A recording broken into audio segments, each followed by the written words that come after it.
How's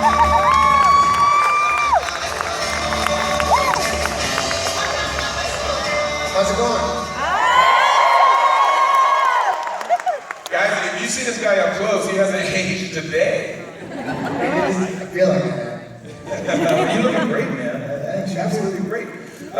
You're a hero from our past. I kind of peruse through the audience here and see exactly what ages and time of year or decade that people were born, and we've seen all your movies. Simple as that. We've seen it. All right.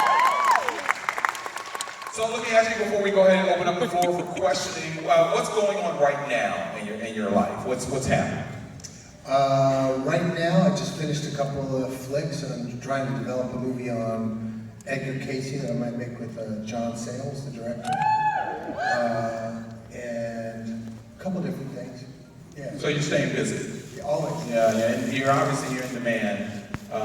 That's nice to see. The generation that we grew up in, in the 80s, and I was telling a lot of the young people out here, the younger than us, that our generation is basically what started off another technical revolution in terms of Walkmans and even the boom boxes.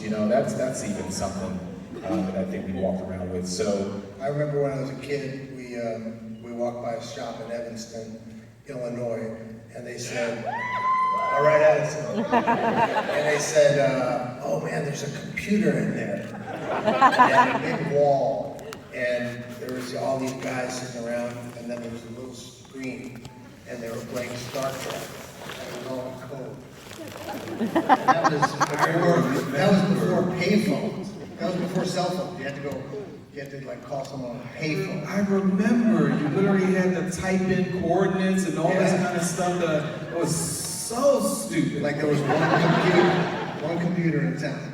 It cost a fortune. Cost a fortune. It was probably $3,000-4,000. It was big as that phone back then. Yeah. Oh my God, that is. Oh, we're dating ourselves here. Okay, so let's go ahead and open up the floor and get some conversation going on from the guests. Number one, microphone over here. What's up, dude? Hey, John. What's going on, man? My nephew is named Nick. I've grown up in his car, and he did mine. All right. That's an oldie. And for the life of me, I don't understand why he didn't get an Oscar for Buck Weaver and 8 Men Out. And I guess my question would be, you starring in a Nick Hornby adaptation seemed like kind of a perfect commentary on like the Lloyd Dobbers and Gibbies that you've played through your entire career. Is that something you could ever see happening again, you and Nick Hornby collaborating on? Yeah. It's up to Nick because he writes the books, So I've stayed in contact with him, and his books are in such demand, and he's in demand. But I thought it was a pretty good combo, so I'd love to do it again. Definitely. He's a terrific writer. Thanks. Awesome. Thank you, sir. How you doing on that side? Hi, John. Jeff from Tampa. Hi, Jeff from Tampa. Question is in the spirit of your film, Serendipity. By the way, in the words of Dean, you're the shit. Have you ever personally experienced a serendipitous events in your life that you looked at and thought, okay, this is more than a coincidence? All the time, yeah. I don't really, it's hard to recall what they are, but, like you'll be thinking of somebody and then, like big flash on them and then all of a sudden they'll call. That happens all the time, and that happens to everybody. But things like that. Yeah, a little level of deja vu there, and obviously you work with a lot of people in your past, in your shows. Have you seen a lot of them? Like you've done a lot of movies with Jeremy Piven. Yeah, a couple. And are you still in contact with Jeremy? Have you guys? Yeah, I've seen him around. Yeah. Have you talked about maybe collaborating again for something? I haven't done anything with any of my friends I used to work with a lot before because life seems to take us in different directions and we're all in different places, but it would always be fun to get it back on again. Yeah, and that's very true. Sometimes you do kind of break away from a lot of your friends and whatever. All right, hi. Your sister's done some work on Broadway. Is that something that if the right role presented itself that you would consider doing? And later at your photo op, Any chance of recreating this with you? And no. And Broadway, I think there's a play I like called Price, but it's an Arthur Miller play, but I haven't found anything or been offered anything that I really wanted to do. Any stage work going on right now? I know we didn't really. Not at the moment. Mm-hmm. Okay.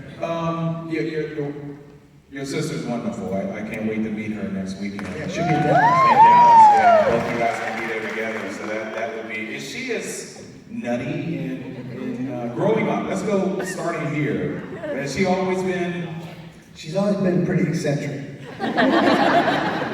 You want to call her eccentric? Okay. Was is she the dominating of the siblings? No, I would say she's the most independent. Yeah, very independent. That's great. Awesome. Where are we? Hey. Hi, I'm Joseph Suarez. Grosse Pointe Blank is one of my favorite movies of all time. I really connected with the stuff you do. I just love it. You're such an amazing actor. Thank you. Thank you, sir.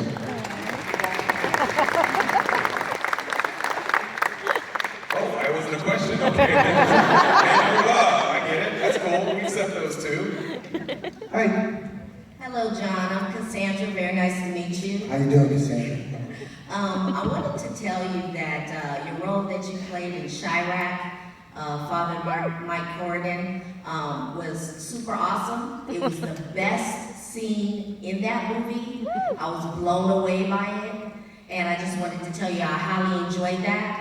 And my question to you is... I'll tell you, I got a question for you. Sure. Have you ever seen the real guy, Father Michael Flavor, who we based the character on, who is the pastor at St. Sabina Church? Have you ever seen him or listened to his stuff? No, he doesn't. He has an outreach ministry there in Chicago. Yeah, but he's online too, and they do it all every Sunday. He broadcasts it around the world. Every word I said in that 20-minute scene is come out of his mouth. So, Okay, so it was based, I was gonna ask you what inspired, what minister inspired that, so that's very good to know. I'll definitely check that out. he's a serious cat, man. He just goes. And you portrayed He'll tell the that to truth the to anybody. T. You portrayed that to the T. Thank you. It was extremely, I was like, you should got nominated for that.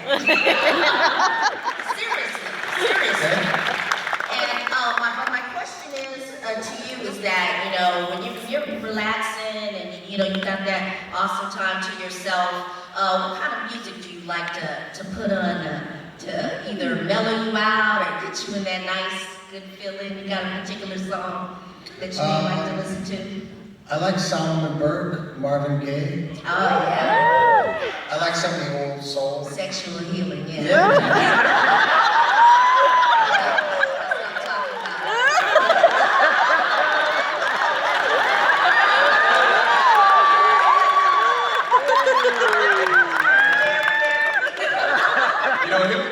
He'll be at his table signing, cash your number on.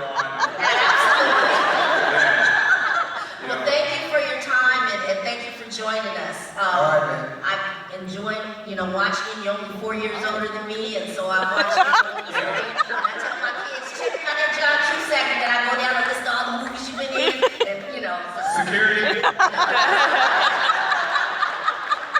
right, thank you. You got some nice music, yeah. Speaking of Father again, how much time did you spend with him that you can basically study and get his? We were there because I don't know if the audience is familiar with the film Chirac. It just came out. I think 1,400 people have been shot on the south and west side of Chicago already in May. So it's a real terrible situation over there. But there's a lot of people doing great work over there trying to take back the city block by block. And I played a white Catholic priest on the south side of Chicago who's been there for 40 years. And so we spent it, we just went every Sunday and Spike and I were taking notes and Spike was writing and we were doing stuff. So we spent a lot of time with Father Mike. That's what you have to do. That's realism that you brought to the screen because you actually experienced it for yourselves. And to be convincing on screen, you have to do something like that. That's great. Yeah. Hello. Hi. Hi. Hi, John. My name is Stephanie. Hi, Stephanie. And my question for you is, if you were ever to do a remake of Say Anything, what song would you pick to play on your boombox? I don't like remakes.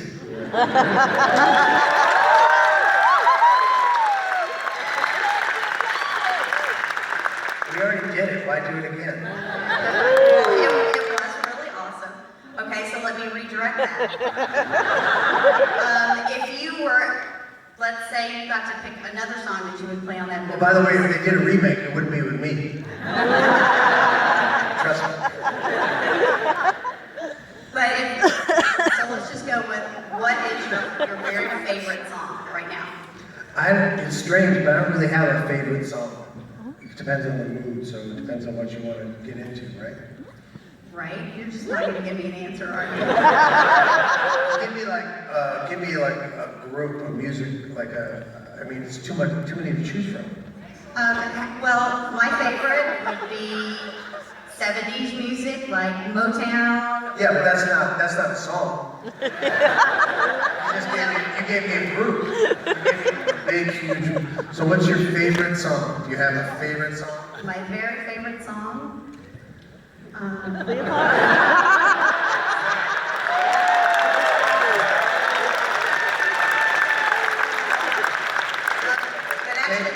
Turn now. But nobody stands in line to ask me questions. Security. If I had to pick, one of my very favorite songs actually would be from Sing Anything, would be Your Eyes. That one. You don't want to. Yeah, but then you might be, if you're in a different mood, you really might need to hear like Midnight Special or Gimme Shelter. It might be, who knows, it depends on your mood, right? You don't always want to be romantic. You don't always want to like be headbanging and thrashing around. I don't know, it's hard to pick one. That's why music is so awesome. All right, Thank you, ma'am. She got away from that unscathed. I just want to know. Oh, you? Okay. Right here. My name's Jeffrey. This is my wife, Mary. She was too nervous to ask the question, so here we go. We're huge fans of your horror genre movies, like 1408. You've got The Cell coming out soon. We love Identity. Just wondering if you've got any more movies like that in the works. I would like to, because I really like doing the supernatural genres. So I'd like to. So it just depends on what you can get going. The movie business is strange. I think it might be easier to do something like that on cable TV now, because people seem to either want to make, movies where they make them for like $4 million, and they're art movies, or they want you to put on the tights and blow up the world. But you can't go in between at the moment. But maybe on cable or something. No, you're right. It seems that when we were growing up in our time frame in the 80s or whatever, there were less special effects. Unless, you had big Star Wars, but they had to make models or whatever. Everything is CGI right now. They can do anything these days. It takes a little bit away from the emotional movies that we grew up with. I mean, you can just do something as simple as The Breakfast Club, a whole movie that's based inside of a library, it becomes a massive success. But nowadays, Hollywood says, well, we didn't blow up the library. It's all that, it's not gonna sell. It's really unfortunate. You good? Can you Thank you. I'm good. I just want to say we look forward to anything you have coming out in the future. No, wait a minute. I want her to talk. You can't say hello? Say hello.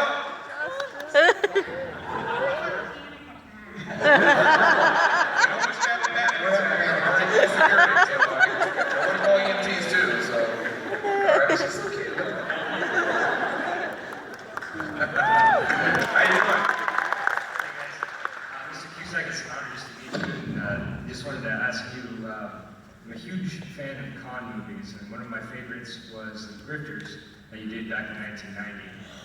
My question is, when you were doing that movie, did you know about the cons beforehand, or did you learn those just specifically for the movie? Oh, there's some great ones in there.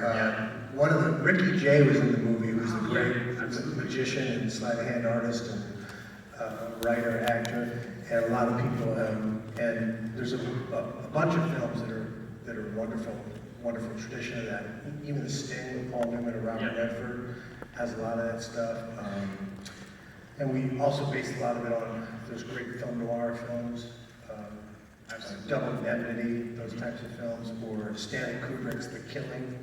You know, that's a great heist movie on the racetrack stuff. But all that stuff is wonderful stuff, and it was based on the Jim Thompson novel. The only one I did that's a little close to that in its tone anyway is The Ice Harvest, which is a little underrated, strange. Billy Bob Thornton, sleazy at its best. Yeah, I love doing that kind of the con movie. Yeah, it's really terrific fun to do. Perfect. Thanks, sir. Thank you. Hi. Hey, how you doing? Out of all the fantastic roles and performances you had, what one character do you think you related to the most, and why? I don't know. I think anytime the movies work or they're good, there's some part of you that you relate to. So sometimes you might be doing them and you think they're going to be one thing, but then, you know, the producers, the studios chop them up later, and, you know, and they didn't really reflect what you had in mind. So it depends on the film, but usually when they work out, there's some, you feel like there's some part of you that's connected to them. All right, what's the relation when you did Say Anything? That was a great time. It was a great time. Great time in my life. Great time. Very special relationship with Ione. You know, she's a terrific person. And Cameron Crowe's first movie, so that was a really good time. High Fidelity was another very good time. Thanks a lot. All right. Is there any characteristic that you have added to your own personality that you've taken from a character that you've portrayed in the theater or in the movies or whatever? I think sometimes if you learn a skill, you pick it up, right? So if the character's doing something, you immerse yourself in it. So like when I was doing Say Anything, he was a kickboxer, and that's when I started doing martial arts, and I've done that for 25 years now, 30 years. So sometimes it rounds you out a little bit. Awesome. Hey, man. Yeah, how you doing, Mr. Cusack? How are you? All right. What was your favorite part about being with Billy Bob Thornton in 2 movies? And have you ever listened to his band, the Boxmasters? I haven't listened to the Boxmasters, but he had another band not that long ago before that, right? Yeah, he did. I think he did a little bit of solo work too, and then he did like the Boxmasters. The best part about being with Billy Bob is just hanging out with him all the time on a set, because he's one of the drollest, funniest people you'll ever meet, and one of the best people you'll ever meet too. So, you know, you come on a set, and all of a sudden, you'll walk in and he'll put barnyard animals in your trailer. And it'll just be smoking a cigarette. Yeah, I saw him a couple years ago at the Freebird up in Jacksonville with his band, the Boxmasters. Yeah.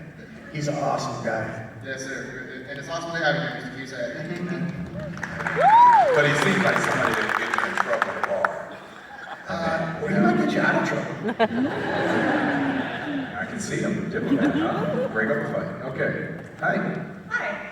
So after I watch a movie, I sometimes wonder what happens to that character, what happens in 10, 15 Are you wearing a helmet? I know, it's part of my tank costume. That's awesome. So if you could speak to where you think Lloyd Dobler and Martin Blank are now, what are they doing in life?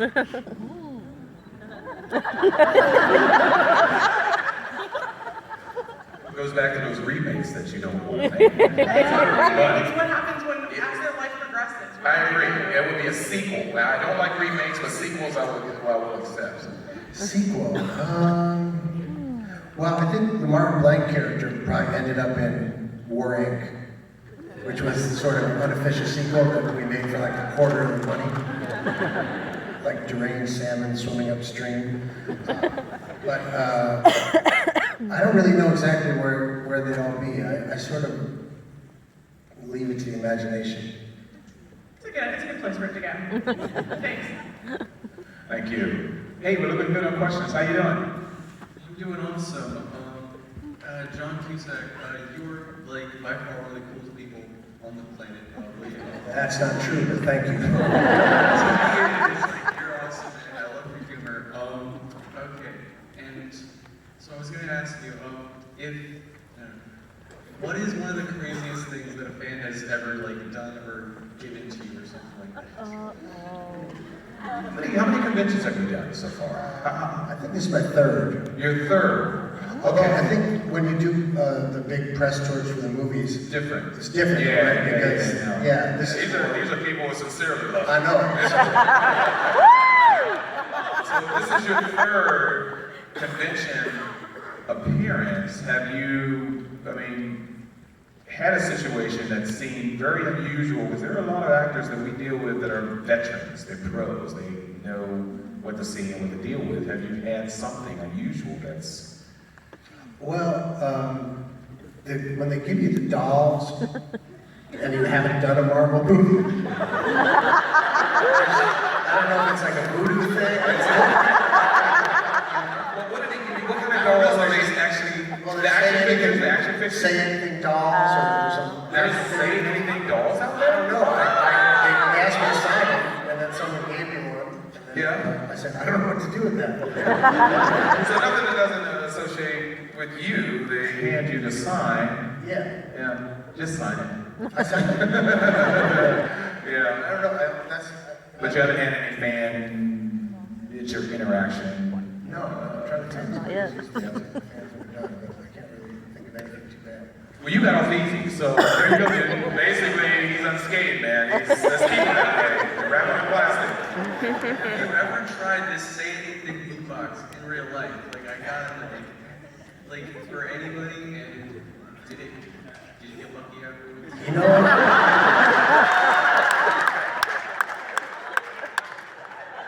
I found it's better if I don't try to do that.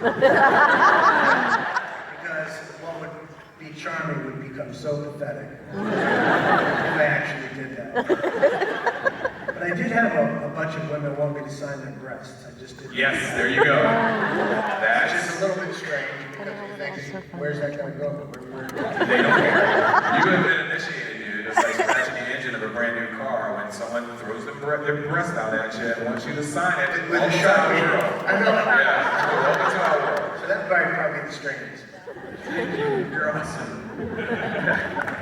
Thanks, man. I wanted to ask, since you don't like to do remakes, what movie would you like to do a sequel of? And if you don't want to do a sequel, what TV show would you like to appear in as a guest? Let's see, so the first part was, if I don't like to do a remake, what remake would I do? No, if you don't want to do a remake, what sequel to a movie? And for my opinion, it should be Serendipity. Well, there's an old Stacy Keach, like I don't think it's good to do a remake of a movie unless you think you can do it different or you can add something to it that didn't have. So I think there was a remake of an old movie that was based on a novel and it was done sort of like, there's one called, I can't remember the name of it, but it was with Stacy Keach and it was a John Huston film and he played a boxer. Do you know him? Yeah, I've seen it in my brain. Gladiator. Anybody? Gladiator? What? Gladiator? Good job. Whoa! So, I've been a boxer for a long time, so I thought, man, I'm 49, so I'd like to do one while I can still do it, right?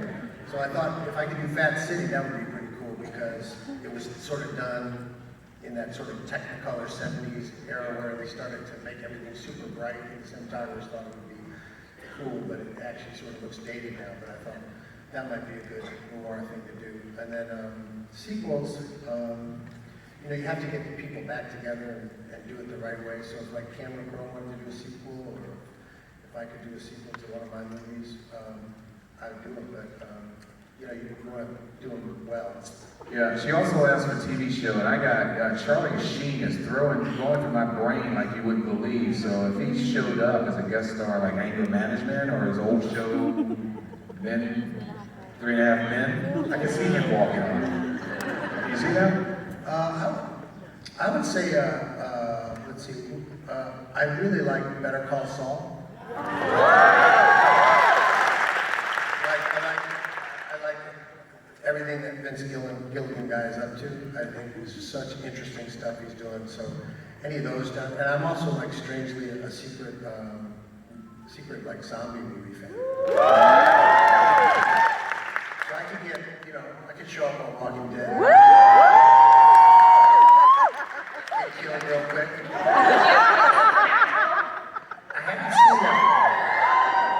I haven't seen Supernatural. No. Thank you. I thought it'd be fun to do a remake, like if you did 1408, Yeah. did a remake of that on cable or something, but it's hard to do that because everybody wants, if you do a movie really well, then everybody comes in and tries to take credit for it, and then they don't really want to do the same things you were doing before that made people like it. So it's hard to do. Totally see you in Walking Dead, standing on the side of the road asking Rick and his crew how to get to Atlanta, and a zombie swarm just overtakes you and tears out your guts and blood's coming out. Yeah, I can see that. I'll be home at lunch. All right. Hey, man. What's up, John? How are you, man? Good, good. My name's Travis. I'm from Tampa. I'm 6'9", 350, and I'm your biggest fan. Wondering if you had a top 5 subgenres of music. Subgenres? Can you just define subgenre? Like maybe punk, jazz. That's a genre, right? That's a genre, not a subgenre. Subgenre. Okay, how about genre? Soul, yeah, punk, I like everything, man. I do. I'm a big fan of ska. I was wondering if you could just say ska in there. Ska's good. Ska's good. Especially. I put up a couple of those songs. Like when Stefani started out doing the whole. I heard originally on the Say Anything sound, or when you're filming it, the box was actually playing something along the lines of Fishbone. Yeah, it was. Punk and big band put together. Should have totally stayed with You should. The ladies might not agree. Sure you don't want to shoot out your phone number right now? 813-819.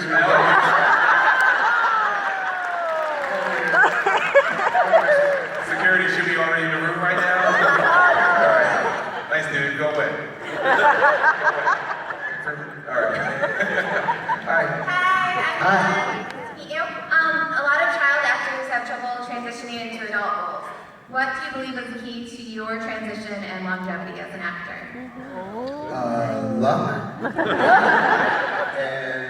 Luck. And getting out of Hollywood whenever you can. Yeah. Thank you. You're currently not living in I'm assuming, in LA. No, but I'm saying when you stay in it all the time and you don't get away from it and, be a normal person. Yeah, but she's right. I think, you transitioned from your younger roles into adult roles, and people have kept up with that, and still you have a lot of believability in you. I think you weren't associated with a lot of bubblegum type movies that were making back in the day, and I think, we appreciate that your viability is still there. Hey. Hi, my name is Jonathan, and I'm 16 years old. Hey, while filming 14, a few years ago in my entry level TV class, my teacher showed us 1408, and I was wondering which of the 3 endings did you enjoy the most? I like the one we went with, so I didn't see the endings that they put on the CD stuff because I just feel, I guess if the fans like it, it's cool, but I sort of like to choose the ending you want to have, so I like the one Thank you. Put on originally. Thank you. Awesome, dude. Good job. Hi. Hi.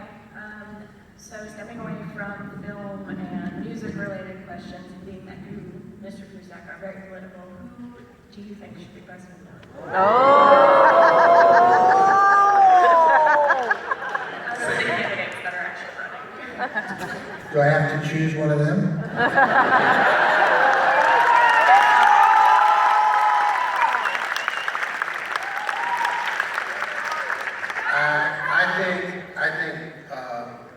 Sanders is running a very cool campaign. I don't think it's a smart idea to vote for people who think it's okay to murder any human beings anywhere around the world. So if Bernie Sanders wants to kill people, or if he wants to support Hillary Clinton, who's going to do that, or Trump, who's going to do that, I think that's where I draw the line myself. Thank you.